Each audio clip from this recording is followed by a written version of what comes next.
जीवन की उत्पत्ति, ओरिजिन ऑफ लाइफ।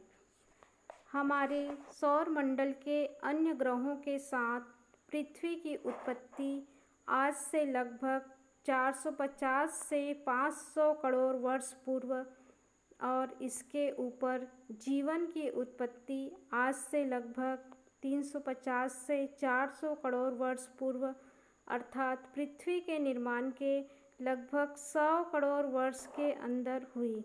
इसे किसी ने देखा तो नहीं है, फिर भी वैज्ञानिकों ने अपनी कल्पना और प्रयोगों के द्वारा जीवन की उत्पत्ति के संबंध में कई मत या वाद दिए, लेकिन प्रयोगों और प्रेक्षणों द्वारा परीक्षण करने पर केवल जीवन की उत्पत्ति का रसायनवाद ही सही साबित हुआ।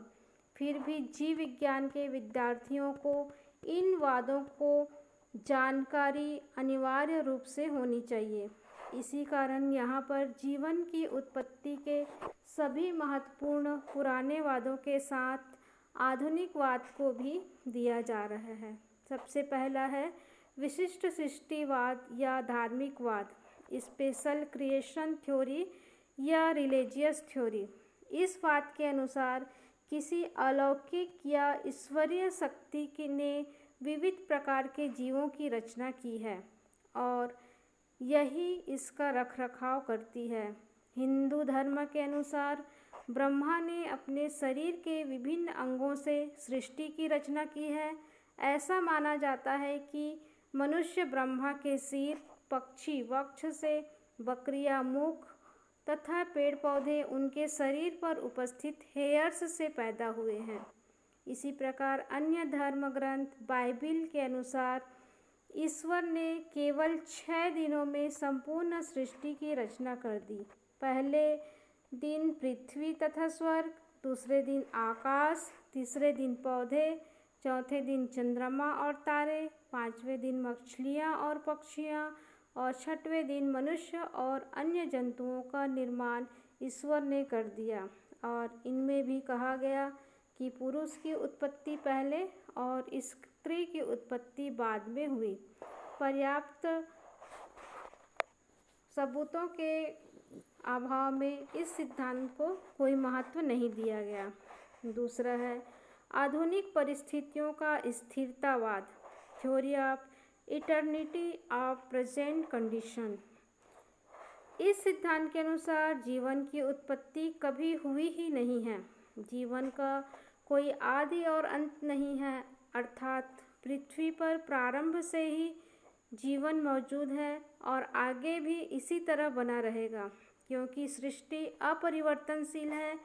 और उपयुक्त प्रमाणों के अभाव में इस मत को भी वैज्ञानिकों ने कोई महत्व नहीं दिया। तीसरा जो सिद्धांत है वो है थ्योरी ऑफ स्पॉन्टेनियस जनरेशन, स्वतः जननवाद। इस सिद्धांत के अनुसार जीवन की उत्पत्ति पृथ्वी पर उपस्थित निर्जीव अथवा मृत पदार्थों से सडनली अपने आप हो गया। बहुत सारे वैज्ञानिकों ने इनका समर्थन किया। थैलिस, प्लेटो, अरस्तु, जॉन रे, नीधम इनके समर्थक रहे। इन वैज्ञानिकों का मानना था कि मच्छर, मक्खी और अन्य सड़े गले कृमि वस्तुओं से, चूहे, मनुष्य के पसीने से पैदा हुए, टोड, मेढक तथा कई अन्य जलीय जंतु कीचड़ से, सूर्य के प्रकाश पड़ने पर उत्पन्न हुए। एक बार स्वतः जनन के द्वारा बन जाने के बाद जीव जनन द्वारा अपने समान जीवों की उत्पत्ति स्वयं कर लेता है। स्वतः जननवाद को थ्योरी ऑफ एबायोजेनेसिस भी कहते हैं। वान हेलमॉन्ट ने सबसे पहले ये बताया कि पसीने वाली गंदी कमीज को गेहूं के दानों के साथ किसी बर्तन में अगर रख दिया जाए तो उसमें 21 दिन में चूहे पैदा हो जाते हैं। इस कथन से स्वतः जननवाद को बल मिला। इसी तरह 13वीं शताब्दी के लोगों का मानना था कि बतखों का उद्भव फर वृक्षों से हुआ और उन पर से पानी में गिरकर तैरने लगे। बत्तख वृक्षों से बतखों की उत्पत्ति हुई और सैकड़ों वर्ष तक ये सिद्धांत मान्य रहा। ऐसे ही कुछ लोग मानते थे कि मेमनों की उत्पत्ति एक तरबूज जैसे फल देने वाले पौधों से हुई। जॉन नीधम ने भी स्वतः जनन की पुष्टि के लिए एक प्रयोग किया और इन्होंने एक मास यूस को एक फ्लास्क जो कि कार्क से बंद था उसमें लेकर कुछ समय तक उबाला। इसके बाद इसे कुछ दिनों के लिए सुरक्षित स्थान पर रख दिया। कुछ दिनों बाद निरीक्षण से उन्होंने यूस या सोरबा को देखा तो उसमें जीवाणुओं के गुच्छे दिखाई दिए। अपने इस प्रयोग को इन्होंने कई बार दोहराया लेकिन हर बार जीवाणुओं को देखा। इसके बाद उन्होंने बताया कि सोरबा को उबालने पर उसमें उपस्थित जीवाणु मर गए लेकिन कुछ दिन रखने पर पुनः स्वतः जनन द्वारा पैदा हो गए। नीधम के इस प्रयोग ने स्वतः जनन के मत को इतना बल दिया कि ऐसे लगने लगा कि अब इस मत को असत्य सिद्ध नहीं किया जा सकता। Theory of biogenesis. आगे चलकर हार्वे और हेक्सले आदि वैज्ञानिकों ने प्रमाणित किया कि पृथ्वी पर वर्तमान दशा में निर्जीव पदार्थों से जीवों की उत्पत्ति असंभव है। वर्तमान में नए जीव केवल पहले से उपस्थित जीवों के अंडों, बीजाणुओं एवं बीजों से ही बन सकते हैं। इन वैज्ञानिकों द्वारा दिए गए मत को थ्योरी ऑफ बायोजेनेसिस कहा गया। फ्रांसिस्को रेड्डी, लुई पाश्चर और इसी तरह से अन्य वैज्ञानिकों ने स्वतः जननवाद को असत्य सिद्ध कर बायोजेनेसिस थ्योरी का समर्थन किया। हम देखते हैं फ्रांसिस्को रेड्डी का प्रयोग। रेड्डी ने मांस और मछलियों के टुकड़ों को कई चौड़े मुंह के जारों में रखा और इनमें से आधे जारों को मक्खियों से बचाने के लिए उन्होंने बंद कर दिया और आधे को खुला रखा।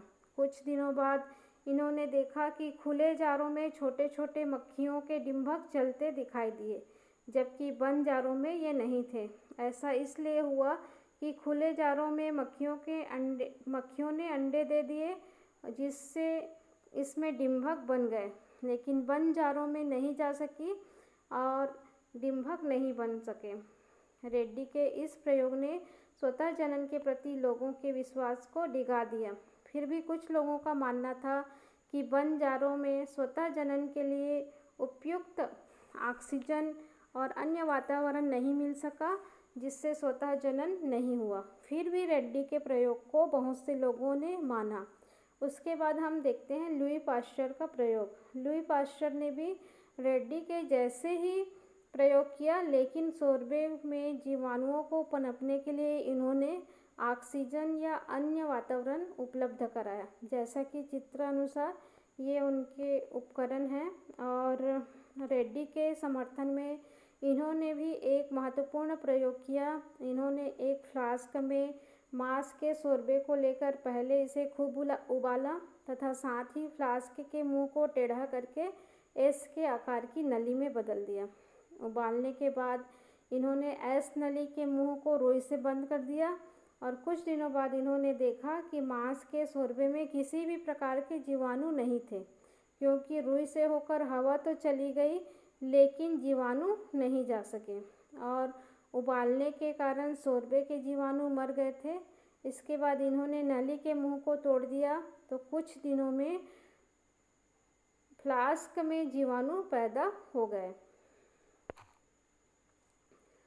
और इससे स्वतः जनन के मत को मिथ्या साबित कर दिया गया जिससे लोगों का विश्वास स्वतः जनन के मत से हट गया। चौथा है ब्रह्मांड सिद्धांत या बीजाणुवाद, कॉस्मोजोइक थ्योरी या स्पोर थ्योरी। इस बात का प्रतिपादन आर्टेनियस नामक वैज्ञानिक ने किया। इसके अनुसार जीवन की उत्पत्ति दूसरे ग्रह पर हुई और वहाँ से जीवों के जीवाणु पृथ्वी पर आए और इनका विकास हुआ। विविध रूपों में हुआ इनका विकास और आज के वर्तमान जीव बने। यह सिद्धांत यह बताने में असमर्थ है कि कौन से ग्रह से जीवन हमारे पृथ्वी पर आया और उससे के बाद जीवन की उत्पत्ति हुई। और पृथ्वी पर करोड़ों वर्ष पूर्व दूसरे ग्रह से बीजाणु आए लेकिन यह बात पूर्णतः काल्पनिक है और इसको मान्यता नहीं मिल सकी। उसके बाद पांचवा जो थ्योरी है वो है theory of sudden creation from inorganic material. अकार्बनिक पदार्थों द्वारा सडनली ही यहाँ पर जीवन की उत्पत्ति हुई और क्वियर नामक वैज्ञानिक इसके प्रमुख समर्थक थे। इसमें कैटास्ट्रोफिज्म पर आधारित है और इसमें जो आदि पृथ्वी थी वहाँ पर पर्वत समुद्र एवं समुद्र पर्वत में परिवर्तित हो जाते थे और इस प्रलय के कारण पृथ्वी के सारे जीव मर जाते हैं और उसके बाद पृथ्वी पुनः अकार्बनिक पदार्थों के संयोजन से नए जीवों की उत्पत्ति करता है। छठवां है भौतिक और रासायनिक सिद्धांत या आधुनिकवाद या जीव रसायनवाद। इसको मॉडर्न थ्योरी या बायोकेमिकल थ्योरी भी कहा जाता है और इस सिद्धांत को ओपेरिन और हेल्डने ने दिया, इसलिए इसे Oparin and Haldane concept of origin of life भी कहा गया।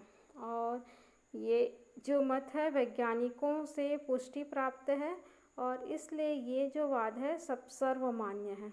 और इस वाद में सबसे पहले जीव रसायनवाद के हुआ, जिसमें रासायनिक विकास हुआ, जिसमें आदि पृथ्वी का निर्माण हुआ, सरल यौगिकों का निर्माण हुआ, समुद्र नदी झील पर्वतों आदि का विकास हुआ और फिर कार्बनिक यौगिकों का निर्माण हुआ, जिसमें माइक्रोस्फीयर क्वेजरवेट का निर्माण हुआ, प्राथमिक जीव का निर्माण हुआ, स्वपोषी जीवों की उत्पत्ति हुई और सुकेंद्रीय या यूकेरियोटिक कोशिका का निर्माण हुआ। और इस मॉडर्न थ्योरी को हम आगे के वीडियो में और अच्छे से देखेंगे।